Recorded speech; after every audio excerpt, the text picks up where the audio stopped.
नेत्रेंद्रिय भगवान के दर्शन में नहीं लगती, श्रवणेंद्रिय भगवान की लीला कथा नाम श्रवण करने में नहीं लगती, तो ये बड़ा ही चिंता का विषय है। एक साधक के लिए, एक उपासक के लिए ये सबसे बड़ी चिंता का विषय होना चाहिए, होता नहीं। क्यों नहीं होता? क्योंकि जो विषयों के प्रति महत्व बुद्धि है, विषयों के प्रति जो हम अपनापन कर बैठे हैं, उसकी हानि हमें हानि प्रतीत होती है, लेकिन भगवत चिंतन छूट जाना, ये हानि हमें हानि प्रतीत नहीं होती। विचार करिए, आपकी कोई प्रिय वस्तु है, आपको बहुत प्रिय है, और वह प्रिय वस्तु आपको मिल भी सकती थी, लेकिन किसी कारणवशात आप उस प्रिय वस्तु तक नहीं पहुंच पाए, नहीं वह मिल पाई, और किसी ने आपको सूचना दी कि भाई तुम्हें अमुक वस्तु बहुत प्रिय थी, वो तो थी, तो जो क्लेश, जो दुख उसको न प्राप्त करने में होगा, वैसा क्लेश, वैसा दुख भी भगवत विस्मरण में हमें प्राप्त नहीं होता।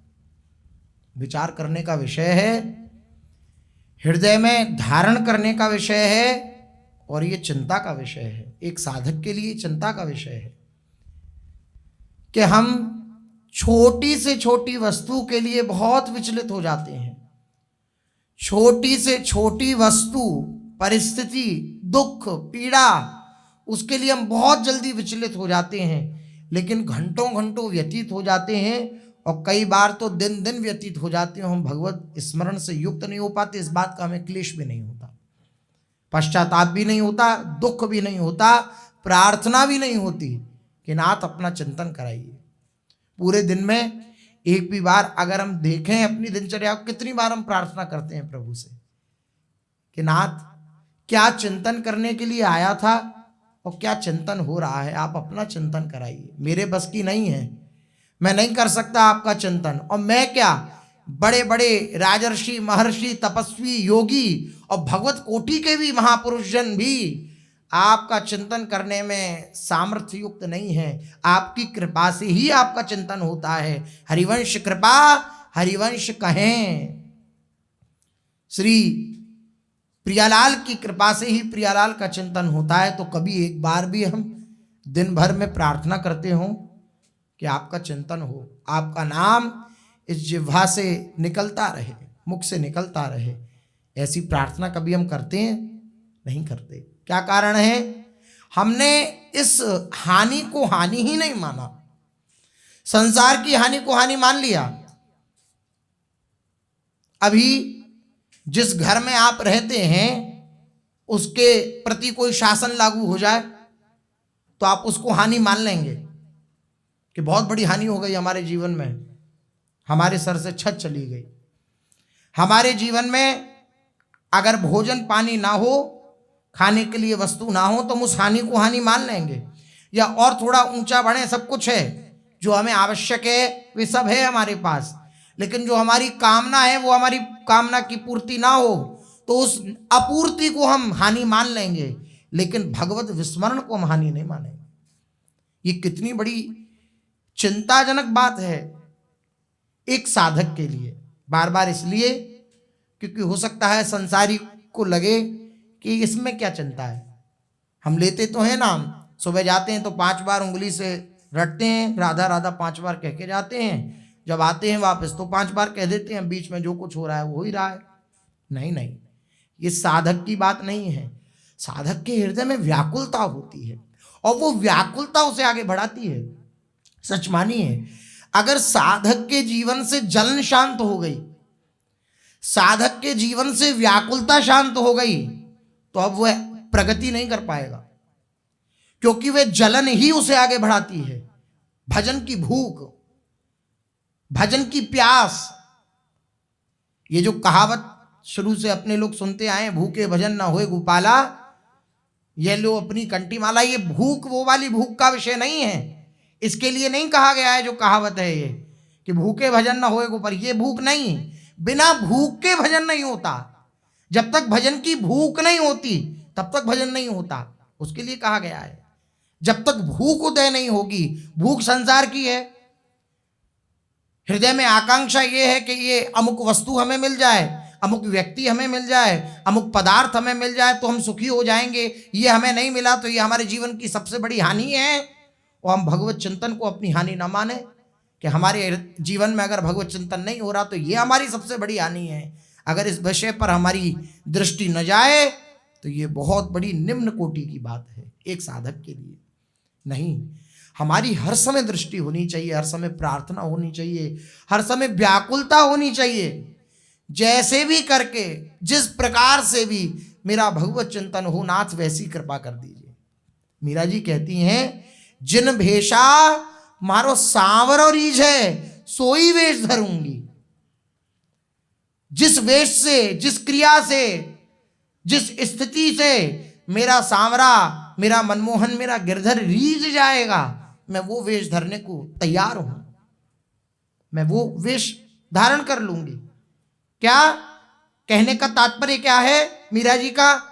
जैसे मेरे प्रभु प्रसन्न हो, वो प्रसन्न हो जाएं, मेरे को अपना कह दें, मैं वह सब कुछ करने को तैयार हूं जिससे गिरधर मेरे समीप हो। मैं सब कुछ करने को तैयार हूं। वह कहें तो खूब कुसुम से सुगंधित वस्त्र धारण कर लूं, वे कहें तो वल्कल वस्त्र धारण कर लूं। वो जैसे प्रसन्न हो, वो जैसे मेरे हृदय में आ जाएं, वो जैसे मेरे चिंतन में बैठ जाएं, मैं वह करने को। ये पीड़ा, ये व्याकुलता, ये अगर साधक के जीवन से हट गई है तो फिर एक बहुत बड़ा दोष उसके जीवन में आ जाएगा। क्या? फिर उसके जीवन में दंभ और पाखंड आ जाएगा।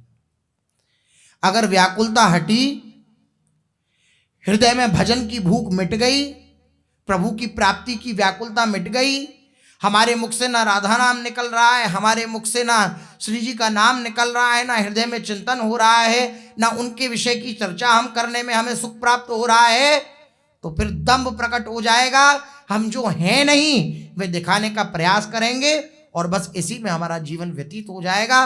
एक निम्न कोटि की स्थिति साधक की हो जाती है ऐसी स्थिति में। इसलिए बहुत बड़ी सावधानी की बात है। हमारी अगर जलन शांत हो रही हो तो व्याकुल हो जाएं, व्याकुल होकर प्रभु से पुकारे, नाथ जिस प्रकार से आपसे मिलने की व्याकुलता जागृत होती है, वह बर्ताव, वह स्थिति, वह परिस्थिति मेरे जीवन में आप दीजिए। वह देखिए कितनी सावधान है कुंती देवी, कह रही हैं मुझे विपत्ति दो। क्यों? क्योंकि विपत्ति में आपका चिंतन होता है। चिंतन के लिए कितनी भूख है, भगवान के चिंतन के प्रति, भगवान के सानिध्य के प्रति कैसी दिव्य लालसा है श्री कुंती जी के अंदर कि वो प्रभु से मांग रही हैं। प्रभु, समझ रहे हैं आप? प्रभु का अर्थ है सब कुछ देने में समर्थ, सब कुछ देने में समर्थ। आप जिस विषय की कल्पना करते हैं ना कि ये तो मुझे कभी प्राप्त ही नहीं हो सकता, वह भी देने में समर्थ हैं, वह प्रभु हैं। और उन प्रभु से जो सब कुछ देने में समर्थ हैं, श्री कुंती जी मांग रही हैं विपत्ति मुझे दे दो। तो क्या कुंती जी के विवेक नहीं था कि क्या मांगना चाहिए क्या नहीं मांगना चाहिए? नहीं, सर्वोत्तम विवेक था, सर्वोत्तम चतुरता थी जो उन्होंने ये बात मांगी, क्योंकि वो जानती हैं हरि स्मृति सर्व विपद विमोक्षणम। जो हरि की स्मृति है ये सबसे बड़ा धन है, और हरि की स्मृति हो जाए ये सबसे बड़े धन की बात है, और हरि की विस्मृति हो जाए ये सबसे बड़े हानि की बात है, ये सबसे बड़े नुकसान की बात है। इस विषय पर महापुरुषों की दृष्टि रहती है। इसलिए दीयमानम न गृह्णन्ति बिना मत सेवनम जना, भगवान का स्वयं का वचन है।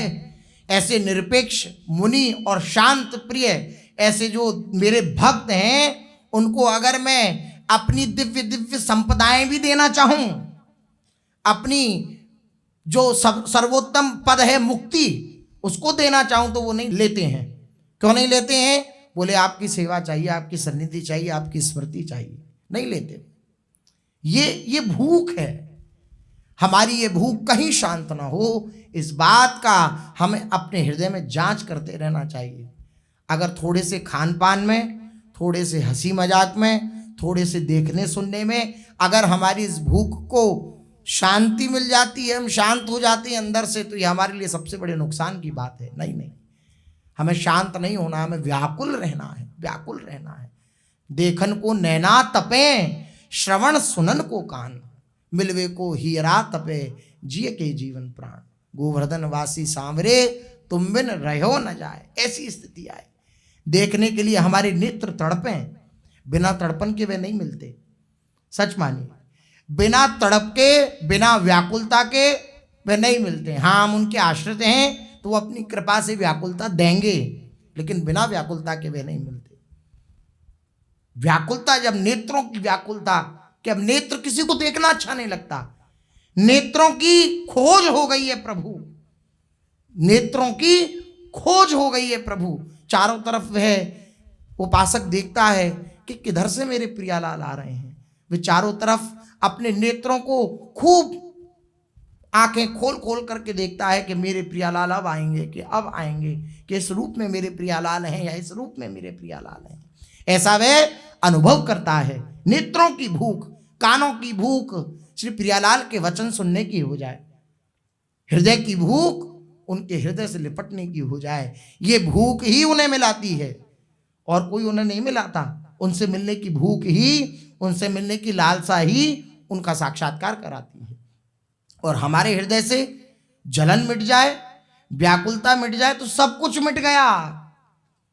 भगवत कृपा से जो जलन पैदा हुई थी, भगवत कृपा से जो व्याकुलता उत्पन्न हुई थी कि इस जीवन का लक्ष्य श्री जी की प्राप्ति है, अगर इस लक्ष्य में बाधा उत्पन्न हो गई तो फिर सब किया धरा पानी हो जाएगा। सच मानिए, सब कुछ पानी हो जाएगा, कुछ किसी काम का नहीं रह जाएगा। इसलिए हृदय से हम व्याकुल रहें, हृदय से हम श्री जी से प्रार्थना करते रहें, हे लाडली जू, मेरा स्वभाव तो भटकना है ही, मैं अपने स्वभाव के अनुसार ही बर्ताव करूंगा, लेकिन आपका स्वभाव है भटकते हुए को संभालना। आप अपने स्वभाव से बर्ताव करना, मैं बार बार भटकता रहूंगा, आप बार बार मुझे संभालती रहना। मैं बार बार आपके चिंतन से युक्त न रह पाऊंगा, आप बार बार अपना चिंतन मुझे देना। आप ऐसी कृपा करना। भगवान की ओर चित्त का प्रवाह कम तथा संसारिक विषयों एवं प्रलोभनों की ओर अधिक है, ये अवश्य ही चिंता की बात है पूज्य भाई जी महाराज, कि अगर संसार के प्रलोभन, संसार के विषय, संसार की ये जो वस्तुएं हैं, इनके प्रति अगर हमारा अधिक झुकाव हो रहा है, अधिक रुचि उत्पन्न हो रही है और भगवान की तरफ चित्त का प्रवाह कम हो रहा है, इन विषयों के प्रति चित्त का प्रवाह हो रहा है, तो ये बड़े ही चिंता की विषय है। अब बताओ कहाँ चिंता होती है इस विषय की?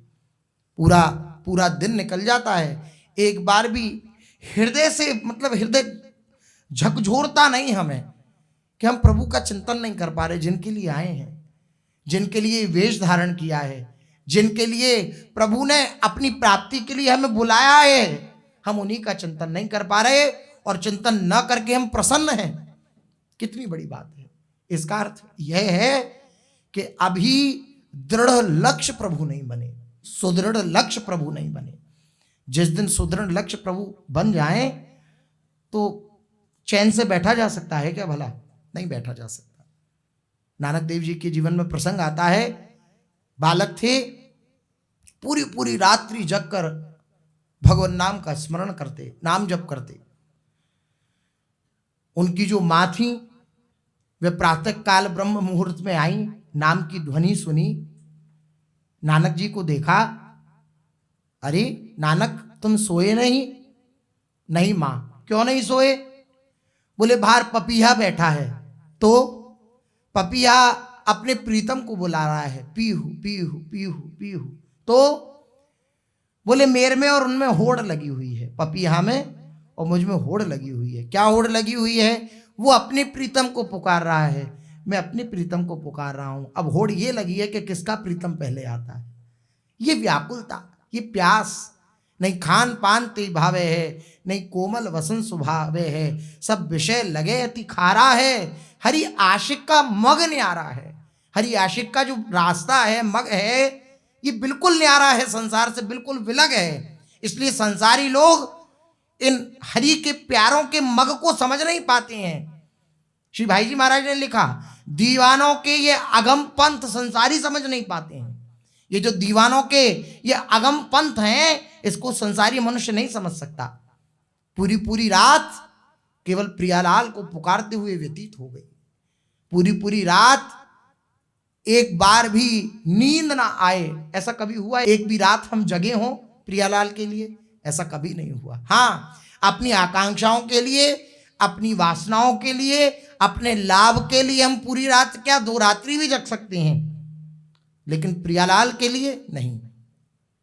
प्रियालाल का भजन चिंतन करने बैठेंगे तो नींद आ जाएगी, बल्कि नींद उड़ जानी चाहिए। कब ऐसा होता है? जब खूब नाम जप होता है। जितनी जागृत अवस्था में हम हैं उतने समय में खूब नाम जप होता है। उस नाम जप के प्रभाव से जब हृदय शुद्ध होता है और शुद्ध हृदय में जब प्रियालाल का दिव्य विरह प्रकट होता है, तब जाकर के ऐसी स्थिति होती है। नहीं, पता नहीं कुछ रात दिवस का, पता नहीं कुछ संध्या भोर। भाई जी महाराज के विषय में आया, पता नहीं कुछ रात दिवस का, पता नहीं कुछ संध्या भोर। कब संध्या है, कब प्रातः काल है, कब रात्रि है, कब क्या समय हो रहा है, कुछ पता नहीं। पता नहीं कुछ रात दिवस का, पता नहीं कुछ संध्या। ऐसी व्याकुल जब प्रकट होती है तो प्रभु के हृदय में व्याकुलता जागृत हो जाती है मिलन की, कि मैं अपने उपासक से मिलूं। ध्रुव जी के हृदय में कैसी व्याकुलता! 6 महीने में भगवत प्राप्ति कर ली, व्याकुलता। और ऐसे व्याकुल हो गए कि अपनी श्वास को भी रोक लिया। पूरी सृष्टि की श्वास रुक गई, त्रिलोकी की श्वास रुक गई, सब व्याकुल हो उठे। ऐसी व्याकुलता उत्पन्न हुई कि सब व्याकुल हो उठे। तो श्री ठाकुर जी दर्शन देने के लिए आए। और भागवतकार तो कहते हैं, भागवत में वर्णन आता है कि दर्शन करने आए हैं श्री ठाकुर जी महाराज, देने नहीं आए। ऐसा दर्शन करने आए ध्रुव जी का, कि मेरा छोटा सा बालक कैसे मुझे पुकार रहा है। कितने चरित्र ऐसे अपने लोग रसिक अनन्य माल में श्रवण करते हैं। श्री ध्रुवदास जी महाराज, श्री सेवक जी महाराज का अपने लोग चरित्र श्रवण कर, कैसी व्याकुलता! 3 दिन में श्री लाडली जी के दर्शन ध्रुवदास जी को हुए। 3 दिन में ही श्री महाप्रभु जी के दर्शन श्री सेवक जी महाराज को हुए। ये व्याकुलता का विषय है। आपके हृदय में जितनी तीव्र व्याकुलता होगी, जितनी तीव्र लालसा होगी प्रभु प्राप्ति की, उतनी जल्दी आप पाएंगे कि आप प्रभु के नजदीक हैं, प्रभु के समीप हैं। आपको प्रभु का अनुभव होने लगेगा। हमें प्रभु का अनुभव होने लगेगा कि हम प्रभु के समीप हैं, प्रभु सदा हमारे साथ हैं। कैसे कहा जाए, कैसे प्रभु साथ रहते हैं, कैसा दुलार करते हैं। श्री पंडित गया प्रसाद जी महाराज सोहनी सेवा करते गिरिराज जी की तरहेटी में, और सोहनी सेवा करते हुए एकदम फपक फपक के रोने लगते, खूब जोर जोर से रोने लगते। आपसे निवेदन जो कर रहे हैं कि कैसे प्रभु साथ हो जाते हैं, तो आसपास के जो निज परिकर हैं वे पूछते कि महाराज जी आप सोहनी सेवा करते हैं पंडित जी, लेकिन एकदम से रोने व्याकुल होने लग। पता तो सबको था ही कि भगवत भाव में रहते हैं, लेकिन हृदय की बात जानने के लिए प्रश्न किया कि क्या कारण है, आप एकदम सोहनी को विराजमान कर देते हैं और रोने लगते हैं। बोले मैं जैसे ही सोहनी सेवा करने लगता हूँ और सारे कंकड़ पत्थर एक तरफ करने लगता हूँ, तो ये नंद का लाला आता है, कन्हई आता है और सारे कंकड़ पत्थर दोबारा से डाल जाता है। ऐसा गया प्रसाद जी महाराज बोले, ये आता है और दोबारा से ये सारे कंकड़ पत्थर डाल जाता है। तो वो शोभा को निरख करके उसकी वह अवलोकन को मेरी तरफ देखता है टेढ़ी दृष्टि से, तो उस अवलोकन को देख करके, उन नेत्रों की चलन को देख करके मेरा हृदय व्याकुल हो जाता है। ये प्रभु का जब हम निरंतर चिंतन करते हैं तो प्रभु साथ नहीं छोड़ते। ऐसा होता ही नहीं कि एक क्षण के लिए भी ऐसा अनुभव हो जाए उस उपासक को कि श्री जी मुझसे विलग हैं या ठाकुर जी मुझसे विलग हैं। नहीं, छिन छिन बिहरत संग, छिन छिन निरखत प्रेम भरी, छिंजस कहत अभंग, यह जो कृपा हरिवंश की। अब कृपा को हमने किसी और रूप में ले रखा है कि संसार के विषय मिल जाना, पदार्थ मिल जाना, ये भगवान की कृपा है। तो सच मानिए दुख ही मिलेगा, पीड़ा ही मिलेगी, अशांति मिलेगी, क्लेश ही मिलेगा। कभी हम शांति को प्राप्त नहीं हो सकते। और सुख का स्वरूप, सुख का सार, सुख को हम प्रभु स्वरूप मान लेंगे कि प्रभु में ही सुख है, तो निश्चित मानिए ऐसे प्रभु रिजवा रहे हैं कि वे आपको छोड़ेंगे ही नहीं। ऐसा पकड़ लेंगे कि आप भी छुड़ाना चाहो तो नहीं छोड़ेंगे। कुंभन दास जी कहते हैं, माई मेरे श्याम लगोई संग डोले। कुंभन दास जी कह रहे हैं, माई मेरे श्याम लगोई संग डोले। जित जाऊं तित आड़े आवे, बिना बुलाए मुँह सो बोले, माई मेरे श्याम लगोई संग डोले। माई, अरे सखी, मेरे श्याम सुंदर लगे डोलते हैं संग में। जित जाऊं तित आड़ोई आवे, जिधर जाती हूं, जिधर देखती हूं, उधर ये खड़ा रहता है नंद का लाला, और मैं बोलती नहीं, ये बिना बुलाए मुझसे बोले। मैं बोलती नहीं, ये निकट आता मुझसे बोलता है। क्यों रूठी भई है, क्या कारण है, बोलना मुंह से क्यों नहीं बोलती है। ऐसे रिझवार हैं, ऐसा प्यार करने वाले हैं कि अगर इनकी कोई शरण में आ जाए तो ये छोड़ना नहीं जानते। चलते हैं महाप्रभु श्री हरिवंश चंद्रजू के चरणों में, जिनके चरणों में श्री सेवक जी महाराज विराजमान हैं। श्री महाप्रभु जी की अंतर्ध्यान लीला हुई और श्री सेवक जी महाराज गड़ा धाम में ही अभी विराजमान हैं, मुरलीधर जी की सेवा करते हैं, समीप आ नहीं पाए। इस कारण से श्री महाप्रभु जी की प्रकट सन्निधि में, क्योंकि मुरलीधर जी की सेवा विराजमान थी, श्री महाप्रभु जी के ही कृपा पात्र कुछ रसिक जन कुछ दिनों के पश्चात गड़ा धाम में इनका पादार्पण हुआ। और कल अपने लोगों ने श्रवण किया कि रसिक जनों की भेंट श्री दामोदर दास जी महाराज से और श्री चतुर्भुज दास जी से हुई, और इन्होंने श्री प्रियालाल की दिव्य चर्चा, श्री महाप्रभु जी के दिव्य स्वरूप की महिमा की चर्चा इन रसिक जनों ने श्री सेवक जी के समीप करी। अश्रु प्रभाव हो रहा है सेवक जी महाराज का, आंखों से आंसू बह रहे हैं, व्याकुल चित्त है, कैसे श्री महाप्रभु जी का दर्शन हो और उनकी महिमा का श्रवण करके, उनके दिव्य रस स्वरूप का श्रवण करके अत्यंत आह्लादित हो रहे हैं श्री सेवक जी महाराज। इतने में रसिक जन थोड़ा अपनी वाणी को विश्राम दिया रसिक जनों ने। तब आप दोनों भक्त बंधुओं से रहा नहीं गया, श्री चतुर्भुज दास जी और श्री दामोदर दास जी, आप दोनों भक्त बंधुओं से रहा नहीं गया। आपने वृंदावन के उन रसिक जनों से श्री महाप्रभु को गुरु रूप में वर्ण करने की बात कहते हुए उनसे अपने पूज्य गुरुदेव के संबंध में पूछा। अभी सेवक जी को कुछ पता नहीं है, व्याकुल हैं, हृदय व्याकुल है, महिमा श्रवण कर रहा है श्री महाप्रभु जी की और महिमा में आलोड़न कर रहा है। पूछा उन रसिक जनों से कि गुरु रूप में हमने श्री महाप्रभु श्री हरिवंश चंद्रजू को वर्ण किया है, बल्कि उन्होंने हमें वर्णन किया है अपने शिष्य रूप में, आप कृपा करिए, आप उनके संबंध में कुछ कहिए, वे कैसे हैं। भगवान आप सब श्री वन से आ रहे हैं, श्री वृंदावन से ही आ रहे हैं, अतः श्री हित हरिवंश चंद्र महाप्रभु के संबंध में अवश्य कुछ ना कुछ जानते ही होंगे। हम ये जानने के लिए बड़े ही उत्सुक हैं कि इस समय वे अपने प्रेमी रसिक भक्तों के साथ किन लीलाओं का आस्वादन करा रहे हैं, किन लीलाओं का विस्तार कर रहे हैं और किस आनंद का विस्तार कर रहे हैं, आप वर्णन करिए। इतनी बात सुनी तो इनकी बात सुनकर भक्त जनों ने गहरी लंबी दुख भरी सांस ली। जो रसिक जन आए थे उन्होंने बड़ी गहरी दुख भरी सांस ली और अपनी अपनी ग्रीवा नीची करके चुप हो गए। किसी से कुछ कहा नहीं गया, कोई कुछ बोल नहीं पा रहा, बस उनके नेत्रों से अविरल अश्रु बहने लगे। साधुओं की ये दशा देखकर इन दोनों ने फिर पूछा, प्रभु आखिर इस दुख का कारण क्या है, स्पष्ट कहिए।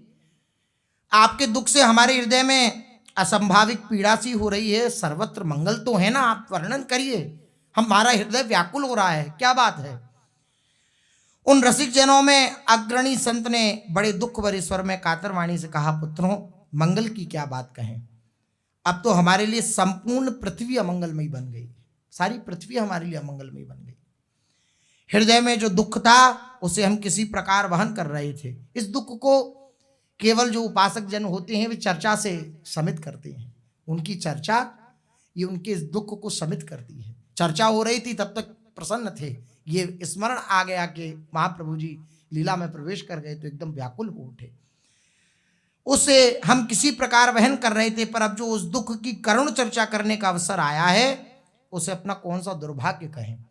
पृथ्वी का मंगल सौभाग्य लुट गया, वृंदावन सूना हो गया, रसिक सभा का श्रृंगार उजड़ गया, भक्त अनाथ हो गए, तुम्हारी अभिलाषाएं भी अधूरी रह गईं। श्री आचार्य चरण अपनी लीला को संवरण कर चुके हैं। अंतर्धान सुनी जब बात, अति उन्मत्त दशा भई गात। जैसे ही श्री सेवक जी महाराज ने उन संत के मुख से ये बात सुनी कि श्री महाप्रभु जी अंतर्ध्यान हो गए, एकदम व्याकुल हो उठे। पूरी बात भी नहीं कर पाए थे संत जन रसिक जन, अपनी पछाड़ खा के पृथ्वी पर दोनों भाई गिर पड़े, मूर्छित हो गए। उनकी विरह दशा देखकर सभी भक्तजन भी जोरों से रुदन करने लगे। कुछ समय तक वहां शोक का साम्राज्य छाया रहा। साधुओं के अनेक उपचार करने पर दोनों भाइयों को शरीर का बोध हुआ, तब भी उनके नेत्रों से अविरल अश्रुधारा बह रही थी। वे चाहते हुए भी बोल नहीं पा रहे थे, उनकी वाणी अवरुद्ध हो गई।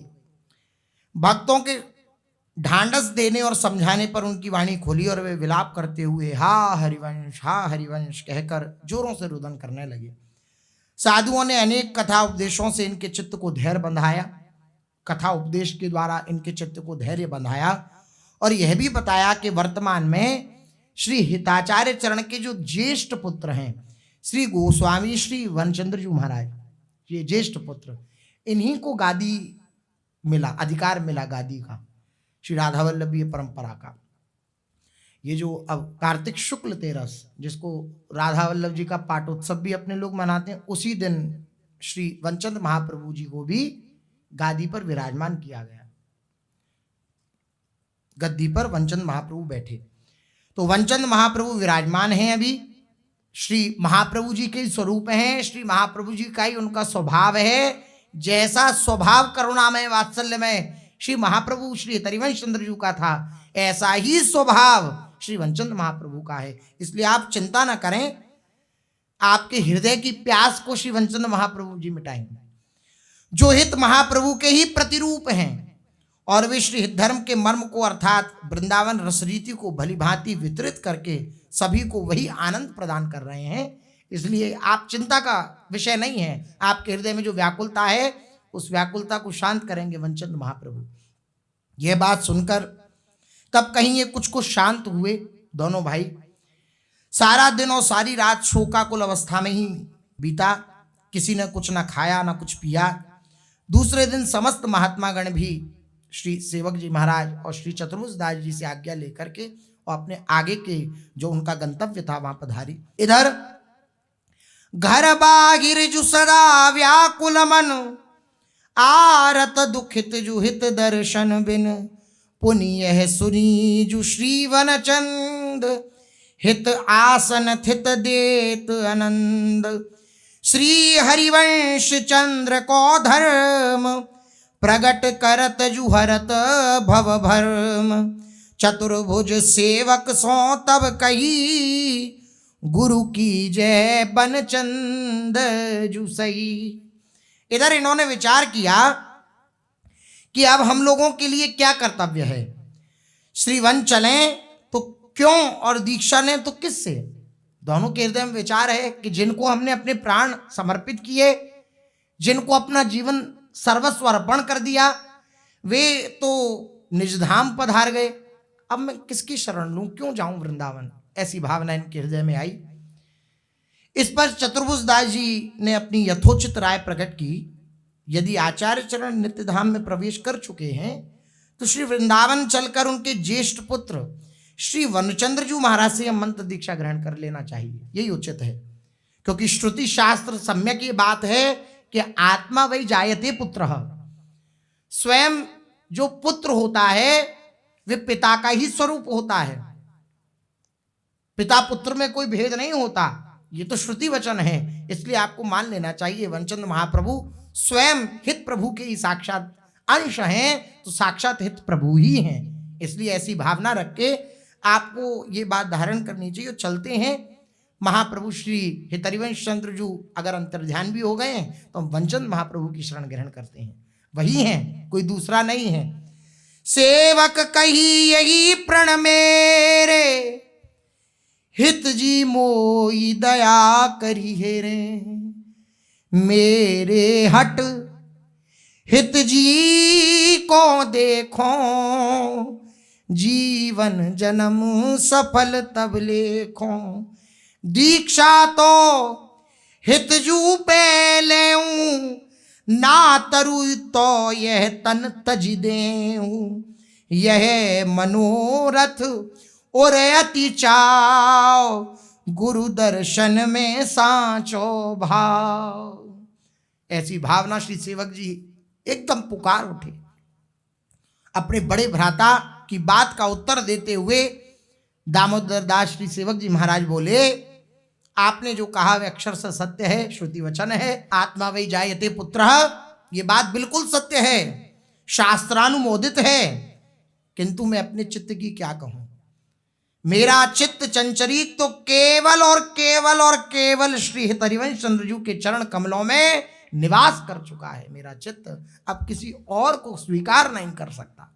ये बात ऐसी अनन्यता, वंश बिना हरि नाम हु लियो न जाके टेक, पावे सोई वस्तु को जाके है व्रत एक। ऐसी प्रतिज्ञा, ऐसा व्रत जिसके जीवन में है कि मेरे जीवन आधार केवल महाप्रभु श्री हरिवंश चंद्रजू हैं या मेरे इष्ट हैं, बस उसी को उस तत्व का अनुभव होता है, उस रस का अनुभव होता है। जिसके जीवन में ऐसी दृढ़ निष्ठा होती है और उस दृढ़ निश्चयी के, उस दृढ़ निष्ठावान उपासक के जीवन में ही दिव्य चमत्कार घटित होता है, दिव्य प्रियालाल का दिव्य वैभव प्रकट होता है। श्री सेवक जी महाराज ने कह दिया कि मेरा ये जो चित्त है, ये चित्त चंचरीक जो है, ये श्री हरिवंश जी के चरण कमलों पर ही आ सकते हैं और किसी को मैं अपना नहीं कह सकता, केवल वही मेरे हैं, उनके ही स्वरूप है वंचन महाप्रभु।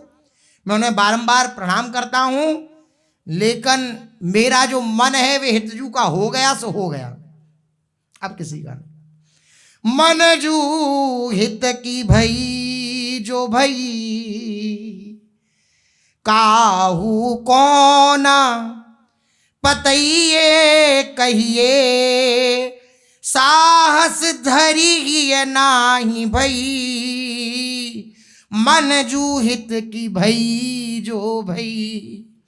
मैंने अपने हृदय में साहस धारण करके गर्व के साथ ये स्वीकार कर लिया है कि अब तो मैं मन से पूर्ण रूप से अपने प्राण प्रीतम श्रीहित के लिए समर्पित हो गया हूं। हृदय से स्वीकार कर लिया है मैंने, मैं अपने प्राण प्रीतम श्री हिज्जू के लिए समर्पित हो गया हूं। मन जू हित की भई जो भई, अब ये मन हिज्जू को समर्पित हो गया है, अब इसमें ठौर नहीं रह गई किसी और को बसाने की। ये स्थिति गोपी जनों की। योग कहां राखें, यहां रोम रोम शाम है। ऊधो तुम भये बोरे, पाती लेके आए दौड़े, योग कहां राखें, यहां रोम रोम शाम है। तुम्हारे योग को, तुम्हारे इस योग मार्ग को, इस ब्रह्म चर्चा को हम कहां रखें, कहीं जगह ही नहीं बची है। नाहिन रहो हिय में ठोर, हृदय में कहीं जगह ही नहीं बची है तुम्हारे इस योग मार्ग को स्वीकार करने की। श्री सेवक जी की भी ऐसी स्थिति, अब हृदय में कहीं कोई जगह ही, कोई स्थान ही नहीं रह गया है किसी और को बसाने का। मैं मानता हूं कि महाप्रभु जी के ही स्वरूप हैं श्री वंचन महाप्रभु, लेकिन मेरा मन, मेरा चित्त जरा लग गया सो लग गया।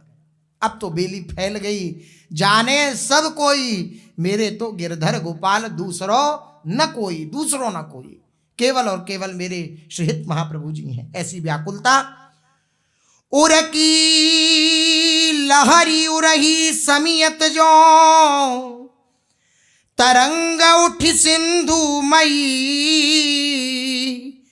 तपत कलेवर हियो न फाटत, रसिक नृपति प्रियादास ठई, मन जू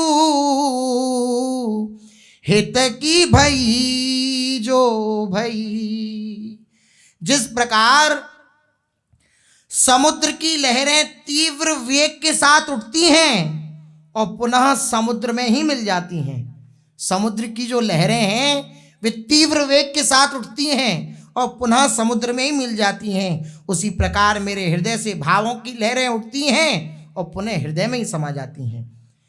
श्री सेवक जी महाराज कह रहे हैं कि हे रसिक नृपति श्री हिज्जू, इतना सब होते हुए भी मेरी अवस्था या दशा ऐसी है कि आपके वियोग में जिस प्रकार मेरे शरीर को तप्त होना चाहिए और हृदय में जो आंतरिक पीड़ा होनी चाहिए वे कुछ नहीं है।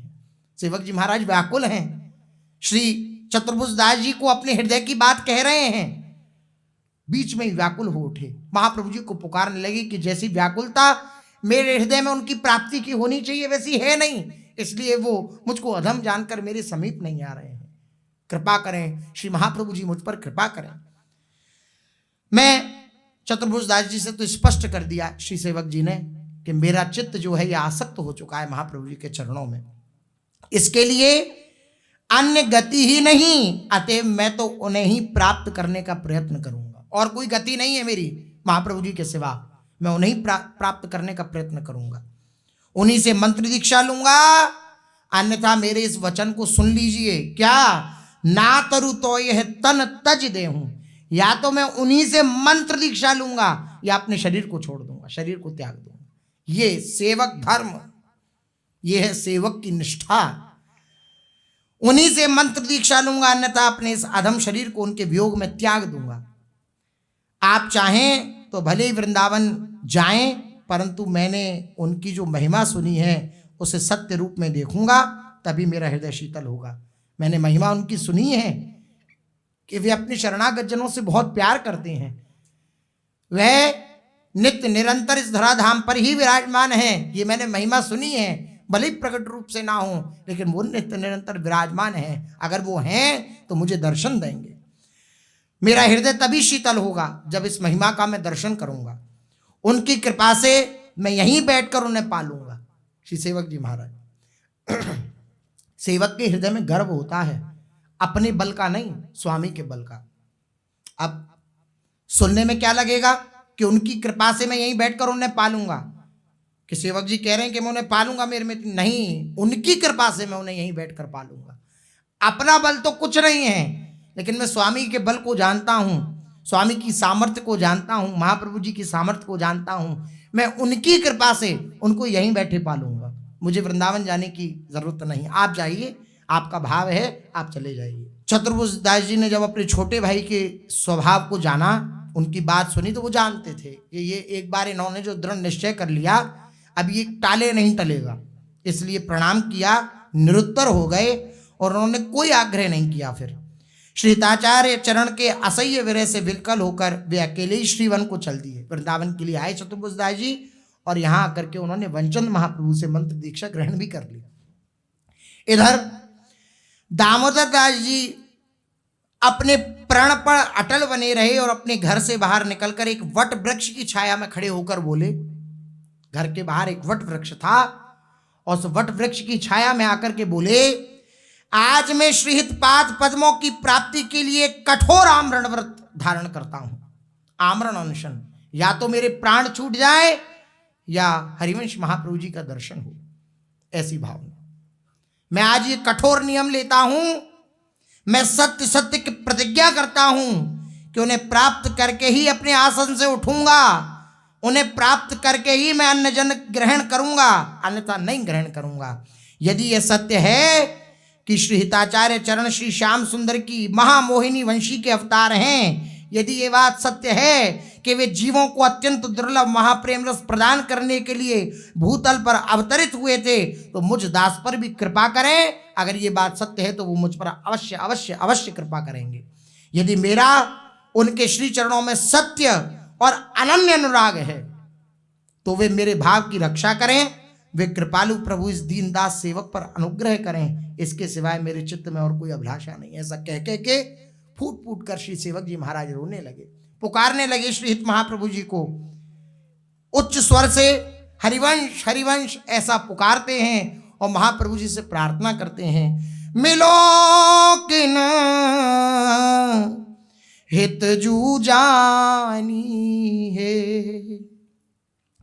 तकी तकी अखियां झुरत जू हैं, जकी जकी प्राणी है, मिलो किन हित जू जानी है, धकी धकी काया वे रही, लकी लकी घानी है, रुकी रुकी कंठ जू भरी रहो, भरी प्रियादास दृग पानी है, मिलो किन हित जू जानी हे प्राण प्रीतम, हे हरिवंश चंद्र जू, हे हितजू महाराज, आप मुझसे क्यों नहीं मिल रहे हो? सेवक जी महाराज पुकार रहे हैं। आपके दर्शनों की प्रतीक्षा करते करते मेरी आंखें सूख गईं, ऐसी दशा आती है। इतना रोता है उपासक, इतना रोता है कि रोते रोते आंसू ही सूख जाते हैं। इतना सामर्थ्य नहीं, शरीर की एक सीमित सामर्थ्य है, वो एक मात्रा में ही आंसुओं को प्रकट कर सकती है, लेकिन इतना उपासक रोता है कि वो सीमा समाप्त हो जाती है, आंखें सूख जाती हैं। अब हृदय व्याकुल है, आंसू एक भी नहीं। इसलिए महापुरुषों ने कहा कि आंसू गिरना यही केवल प्रेम का लक्षण नहीं है। हो सकता है अंदर उफान चल रहा हो और बाहर से गंभीर हो। पूज्य बड़े महाराज जी का अगर दर्शन करें, अंदर से प्रेम का उफान और बाहर से गंभीर, बिल्कुल किसी को महसूस ही नहीं होने देना, ऐसी स्थिति। हे प्राण प्रीतम श्री हितजू महाराज, अब आंखें सूख गई हैं, आप कृपा करो। प्रतीक्षा करते करते प्राणों ने अपनी पराजय स्वीकार कर ली है, प्राणों ने अपनी पराजय स्वीकार कर ली है। अब लगता नहीं ये प्राण रहेंगे, आप कृपा करो मिल जाओ। इन प्राणों के छूटने से पहले आप मिल जाओ तो बात बन जाए। मेरा हृदय बार बार धड़क रहा है, अथवा अब मैं असमंजस या आशंका से ग्रस्त हो गया हूं कि इस जीवन में मुझे आपका दर्शन लाभ प्राप्त होगा भी या नहीं। और मेरी सभी उच्चाकांक्षाएं पिस गईं। मेरे हृदय में जो आकांक्षा थी कि मैं आपको प्राप्त करूंगा, आपसे दीक्षा प्राप्त करूंगा, ये सब शिथिल होती जा रही हैं। नाथ कृपा करो, मेरी अधमता पर ही रीझ जाओ। अगर मेरे को ऐसा मानते हैं कि मैं आपके योग्य नहीं, फिर भी मैं हूं तो आपका ही, आप कृपा करो। श्री सेवक जी कह रहे हैं कि मेरा कंठ बार बार अवरुद्ध हो रहा है और नयन बारंबार अश्रु से पूरित हो रहे हैं। हे हितजू महाराज, मुझ पर कृपा करो। बिरह कसर जब निकसे हितजू, तपत कलेवर भारी, ढरिय कुलाई ये गही लय हो, सुवक सुवक रूहारी। सोच भंवर में मनव बूढ़ चित, अति उत्कंठा तन कब डारी। धक धक होत हाय जानी जू, कदन प्रबल प्रियदास दुखारी। विरह कसर जब निकसे हितजू, तपत कलेवर भारी। हे श्री हितजू महाराज, मेरा शरीर आपके विरह से अत्यंत तप्त हो रहा है और इसी वेदना से सिसक सिसक कर रुदन करते हुए मैं थक गया हूं। अतः जब आप ही द्रवित होकर अत्यंत आकुलता के साथ मुझे अपने हृदय से लगा लोगे, तभी मेरे हृदय की विरह वेदना समाप्त होगी। आप मुझ पर कृपा करो। मेरा मन इसी सोच रूपी भंवर में फंस रहा है। मैं यही सोच रहा हूं क्या कि आप मेरे चित्त में अपनी अत्यंत उत्कंठा कब उत्पन्न करोगे। जैसी उत्कंठा आपके मिलन के लिए चाहिए, जैसी प्यास आपके मिलन के लिए होनी चाहिए, वैसी प्यास मेरे अंदर नहीं है। मैं इसी सोच में हूं, इसी चिंता में हूं। जैसे किसी को सोच पड़ जाता है ना, चिंता हो जाती है, बोले मैं ऐसी चिंता में हूं कि कब ऐसी व्याकुलता उत्पन्न होगी कि जब आप मेरे समीप होगे। उस व्याकुलता से रीच करके मेरा हृदय अत्यंत तीव्र गति से धड़क रहा है। प्राण प्रीतम श्री हितजू, परमाश्चर्य की बात है कि आपका सेवक होते हुए भी ये सेवक प्रचंड दुख से दुखी ही बना हुआ है। ये जो दुख है आपका अमिलन, ये अमिलन रूपी दुख ये बना ही हुआ है। आप मुझ पर कृपा करो। अहो मेरे जीवन कब धोपे हो, अहो मेरी जीवन कब धोपे हो। बिरह कहन को नाही ठिकानो, द्रग ही कबे सिरे हो, अहो मेरे जीवन कब धोपे हो। आशा पथ में दिन बहरावत, श्वासन तपत भके हो,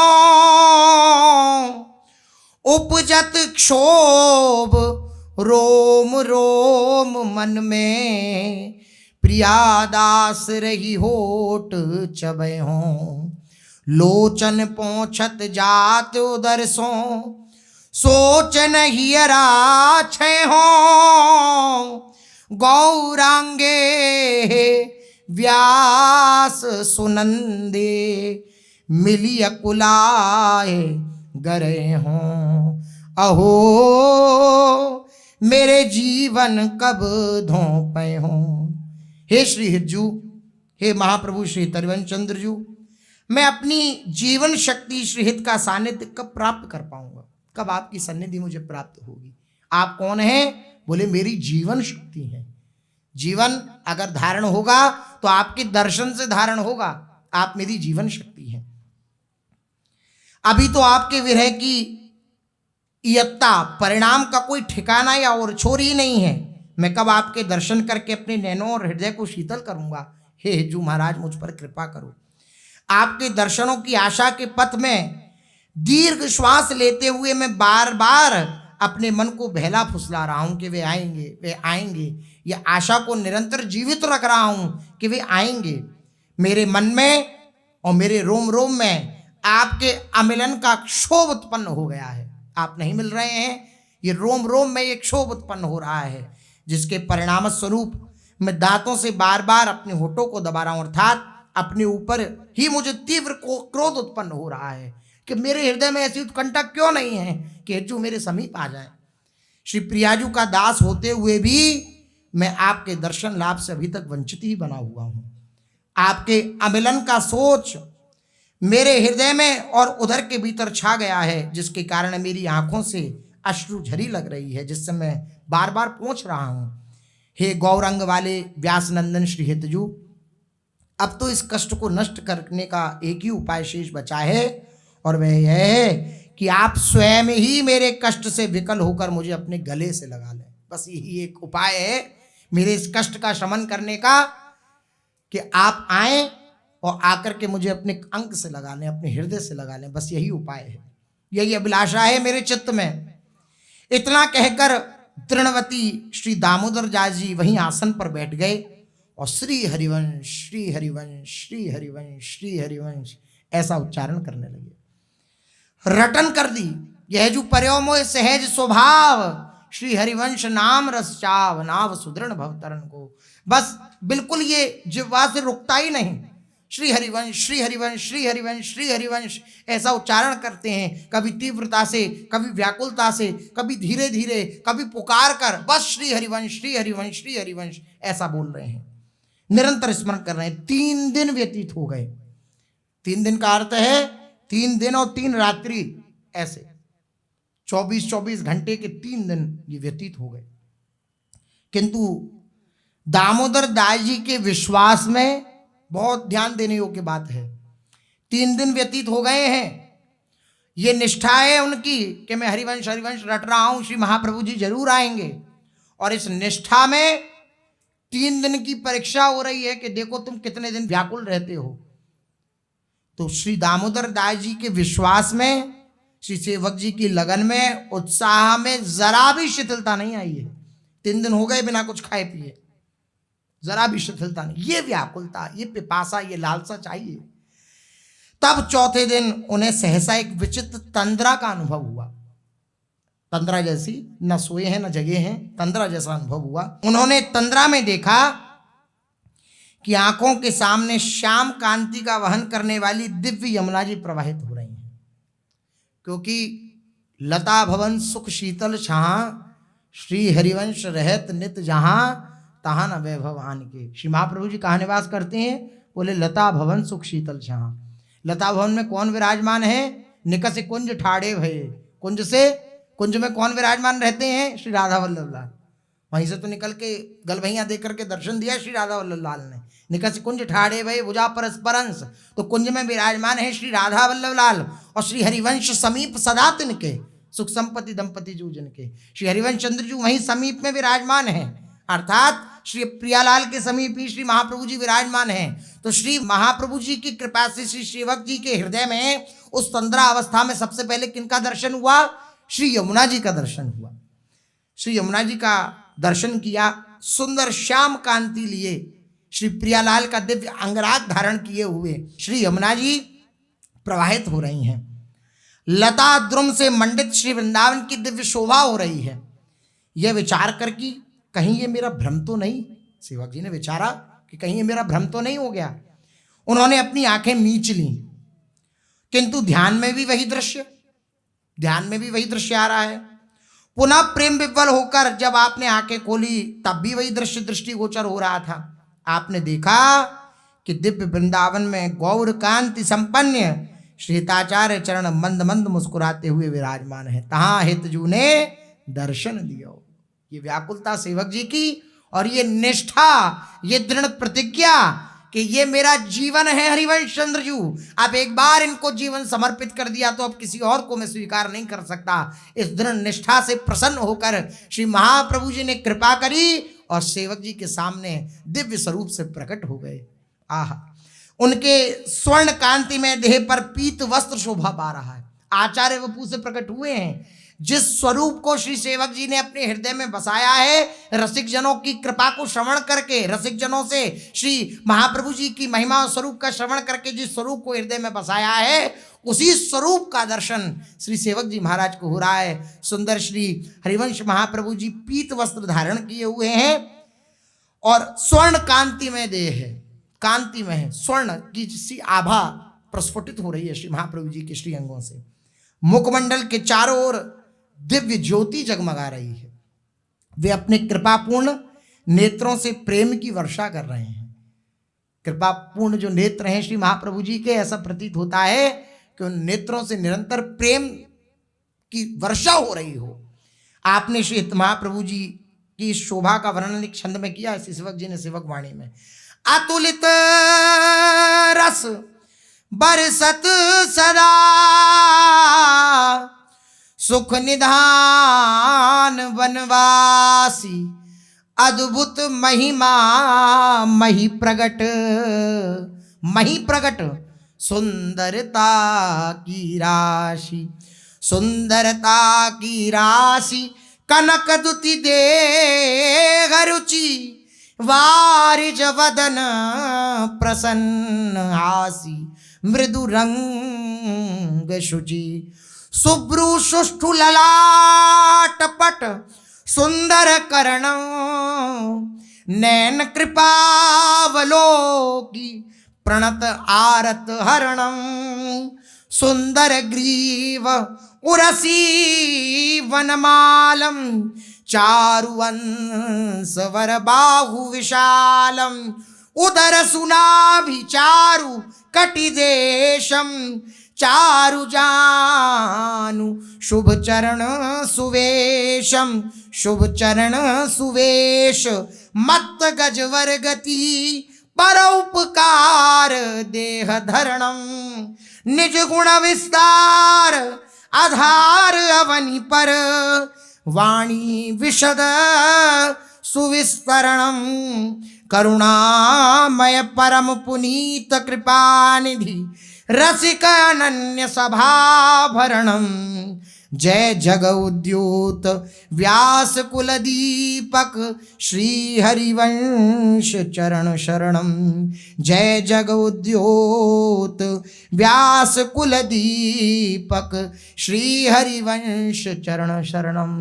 ऐसी दिव्य शोभा का दर्शन श्री सेवक जी महाराज कर रहे हैं। श्री सेवक जी महाराज एकटक नेत्रों से श्री महाप्रभु जी की उस दिव्य शोभा का दर्शन कर रहे हैं, उसका वर्णन कर रहे हैं। अब क्या वर्णन किया श्री महाप्रभु जी की शोभा का, सो शेष चर्चा आगे। श्री राधा वल्लभ लाल की